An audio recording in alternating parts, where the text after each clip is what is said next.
Alright guys, so if college basketball season hasn't already gotten underway, then it will officially get underway tonight. We have Duke, Michigan State, and Kansas and Kentucky tipping off in the State Farm Classic. It's going to be in Atlanta, or I believe it's Chicago actually. So there you go. College basketball will officially be back tonight, and South Alabama is taking on Alabama to complete the 3-game series. Now, again, today's Tuesday, so what we're going to do is react to the games. It's going to be a little bit of a quicker video because I'm kind of in a time crunch right now, but we are going to react to the NFL games today, and then tomorrow's going to be picks. But really, really quickly, Friday's video is going to be pre-recorded because I will be in Pike Road for the Spanish Fort and Pike Road game.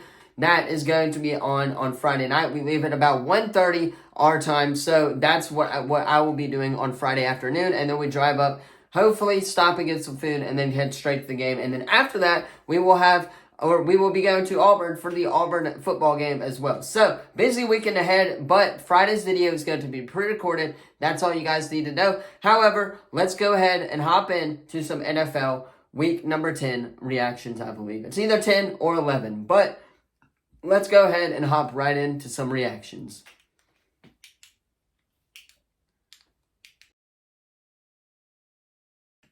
Alright, so the Thursday night football game, and the Panthers got absolutely embarrassed on Thursday night football. The Bears hosting the Carolina Panthers. Really, Carolina should have won this game, and I had them winning this game, but again, score did not. We had the chance to tie it at the end, which I don't know why you wouldn't go for it. Try to make it a little bit closer before kicking the 55-yard field goal. However, Bryce Young did not do terrible. He was 21 of 38, 165 yards. Now, I'm not dissing on Bryce Young or anything, but a lot of people are dissing on Bryce Young, and I think that is because C.J. Stroud currently is doing better right now. However, I think in the long run, Bryce is going to be just fine. Just give Bryce a couple of years, get him a better offensive line, because they are in two totally different situations.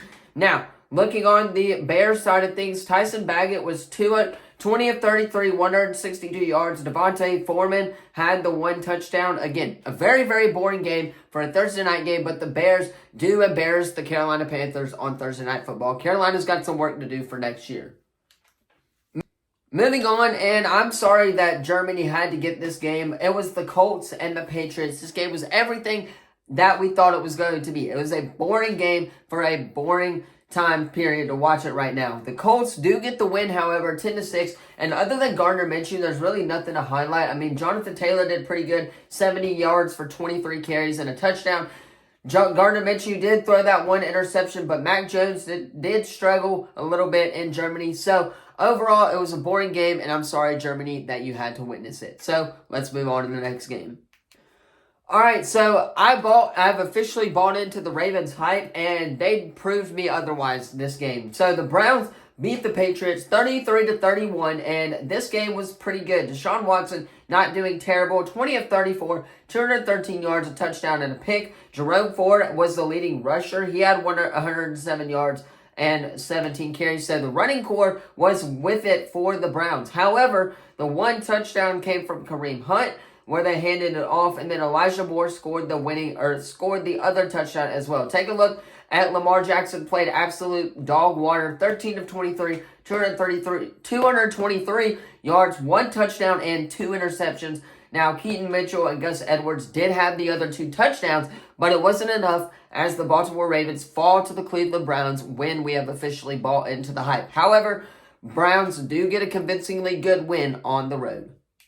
Moving on, you got the Packers losing an emotional game to the Pittsburgh Steelers. This game was a pretty good game to watch. Now, Jordan Love did not play terrible. 21 of 40 for 289 yards, 2 touchdowns, and 2 interceptions that really should not have been thrown, but he threw them. And that is ultimately the reason they lost this game. A.J. Dillon was the leading rusher for the Packers with 9 carries and 70 yards. Jalen Reed had the 1 touchdown, and then Romeo Doubs also. Christian Watson, again, proves to be absolutely nothing on this Packers team. However, the Steelers side of things, Kenny Pickett didn't play great either. He was 14 of 23, 126 yards, 0 touchdowns.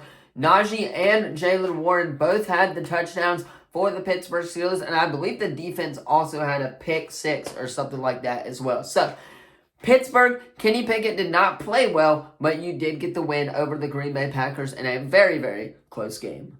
All right, moving on, I just want to touch on these two games at one time. The 49ers and the Jaguars. 49ers kicked the ever-living crap out of the Jaguars. That game, we take away that the 49ers are back. They haven't missed a beat. They're back against the Jaguars, played a pretty good game, and Brock Purdy did really, really well. Now, the next game is the Saints and the Vikings, and I've got some complaints for the New Orleans Saints. Jameis Winston actually did not look bad when he came in for Derek Carr. He was pretty good. He did not do terrible, but you got to get Kamara involved, and you have to get your wide receivers involved. I know Michael Thomas did get arrested, but he still played, and he did not produce. He hasn't been producing all year. So the Saints, if they want to lead, he has to get targeted. Michael Thomas needs to get targeted. Alvin Kamara needs to get utilized better.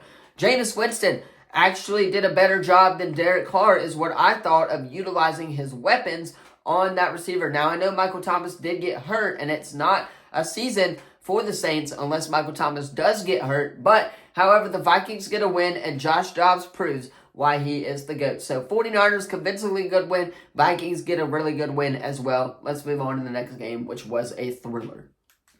Moving on, you got the Texans taking on the Bengals, and this one was an absolute great one to witness if you guys kept up with it through Red Zone like I did, or if it was on TV for you guys. It was a great game regardless. C.J. Stroud still putting up MVP-like numbers. He should and probably will be in that MVP conversation as well, and the Texans could be contenders in the AFC. However, C.J. Stroud did throw an interception, but he had a touchdown. He also completed 23 of those 39 receptions for 356 yards. Again, MVP-like numbers. Now, you look, Joe Burrow, I actually watched the highlights of this game, and it was a great game to watch. Joe Burrow looked good. Tyler Boyd did drop that ball in the end zone, which could have won them the game, but overall, it was a great game for both teams, as both teams are 5-4. Joe Burrow, however, 27 of 40, 347 yards, 2 touchdowns, and 2 picks that really shouldn't have been thrown.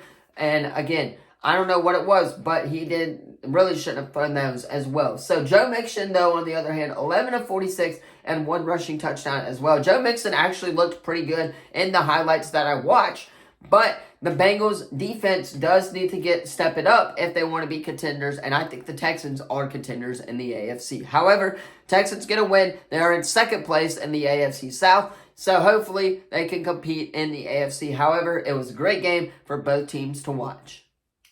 Moving on, and we'll hit on this game just for a second here. That is the Titans taking on the Bucks before we go on to the thriller of a game with the Lions and the Chargers. However, Titans and Bucks, Baker Mayfield again proving why he deserves that starting quarterback job in Tampa. He is better than Will Levis. Will Levis did not look that great on Sunday, but however, there were some bright spots, but again, he still needs to get developed, and he was not the god that we all think he is. However, the Chargers and the Lions, does Brandon Staley need to be fired? Just again, all the talent in the world on that Chargers team, but nobody can tap into it. And I wouldn't be shocked if Brandon Staley doesn't have a job by the end of the season. That's what I'm looking like for me. However, Justin Herbert, 4 touchdowns and 1 pick. Again, that game was a great game to watch. I watched the highlights of it. 27 of 40, 323 yards, 4 touchdowns, 1 pick. Austin Eckler also had a touchdown, and Keenan Allen led the team in receiving. So, great day for them. However, Jared Goff and the Lions defense as well did their job as well to hold the Chargers. But Jared Goff, 2 touchdowns. David Montgomery also had a touchdown. He is the leading rusher as well over Jahmyr Gibbs, the rookie out of Alabama. But Amon-Ra St. Brown had 156 yards for 8 wrecks and 1 touchdown as well. So, overall, the Lions defense did hold the Chargers, but someone has to tap into that talent that the Chargers have if they want to be contenders in the AFC West. And right now, they are in 3rd place behind the Raiders and the Chiefs. Moving on, you got the Falcons on the road in Arizona, and Kyler Murray gets his first win in over a year back from injury with the Arizona Cardinals. He was not bad. He was 19 of 32, 249 yards, and 1 interception, which, again, really shouldn't have been his fault. I watched the highlights of this game. Taylor Heinicke, though, 8 of 15, and I believe Desmond Ridder did come in as well, but I don't know why he did. Desmond Ridder was the better, but he only had 6 completions or whatever. So, overall, they did utilize Bijan as well, but not enough to where they got the win. And the Cardinals get a convincingly win over the Atlanta Falcons, who continue to struggle. Once again, Kyler Murray not that bad. He did have a rushing touchdown, and Clayton Tune also, they had the tush push. So that play should be banned entirely for the NFL. And I think Activision making these COD games really, really bad is what's preventing Kyler from playing them and playing really, really good in the NFL. However, the Cardinals do get the win at home against a really, really terrible Falcons team. Moving on, and we'll hit on the Giants and Cowboys game just for a little bit. Dak Prescott, if we played the Giants every week, we would be Super Bowl contenders, but we don't, unfortunately. And we got a tough road ahead with the Bills, Dolphins, and the Chargers, I believe, as well. So, Dak Prescott was really, really good. 5 touchdown passes. He did have an interception, so it's not a football game unless Dak throws one. However, he made up for it. It was 49-17. Great win for the Cowboys defensively and offensively. However, the next game on the schedule is the Commanders and the Seahawks, and this was a really, really good game. Sam Howell, 3 touchdowns, continues to put up numbers. 312 yards. 29 of 44 passing. Geno Smith, on the other hand, was 31 of 47 for 369 yards and 2 touchdowns. Kenneth Walker had a pretty decent day as well, 19 carries for 63 yards. Brian Robinson, 8 carries, 38 yards, and then Brian Robinson also caught a touchdown pass as well. So, overall, not a bad day for the Commanders, but missing Chase Young does help them a little bit, and I think that's what caused the Seahawks to get the win at home. But overall, great win for the Seahawks. Sam Howell continues to put up MVP caliber-like numbers. Moving on, you got the Jets and the Raiders, and I guess we could talk about it for a little bit, but the Jets currently sit at 5-4, making them second place in the AFC West. And again, or the Raiders do, not the Jets. And the Jets, after firing Josh McDaniels, are on a 2-game win streak. So congrats to the Raiders as they get the win at home against the Jets. Zach Wilson didn't play bad. It's just all 12 of their points came from Greg the Leg. So, I mean, what you gonna do about that? However, the other side of it, Aiden O'Connell did not play bad, but let's move on to the next game as we got something to talk about there. Moving on, you got the Broncos upsetting the Bills on a game-winning field goal on Monday Night Football. Russell Wilson, not bad, 24 of 29. If he plays like that every week, the Broncos are going to be fighting for a playoff spot. However, 139 yards and 2 touchdowns, really, really good. Josh Allen continues to lead the leagues and have his interception rate continue with 2 picks last night as well. So, not a great day for Bills fans, and the Broncos do get the win on the road in Buffalo. I thought it was going to be about which Broncos team showed up, and I was right, and they were played really, really good as told by the scorecard. So, Broncos get the win. Bills suck. Let's move on and go to the outro. Anyway, though, that is my NFL Week 10 reactions, I believe. If you did like the video, let me know in the comments down below. Don't forget to like, subscribe, turn that bell on. We do our best to post on this channel every single day. That's where I'm going to end it for today's video, though. State Farm, or I believe the Classic is back, as the Champions Classic is back. Not the State Farm Classic. It's the Champions Classic in Chicago, Illinois. So, 2 really, really good basketball games tonight. And then South Alabama is playing Alabama for you guys who are looking for stuff to watch, which I do tell people what to watch on this channel. However, that's where I'm going to end it. Let me know what you thought of the video in the comments down below. Don't forget to like the video. Once again, Friday's video will be pre-recorded as stated earlier in the video. So, that being said, I'm going to hop off, get this edited so you guys can watch it on time. Thank you all so much for watching, and I will see you guys in the next video. Peace.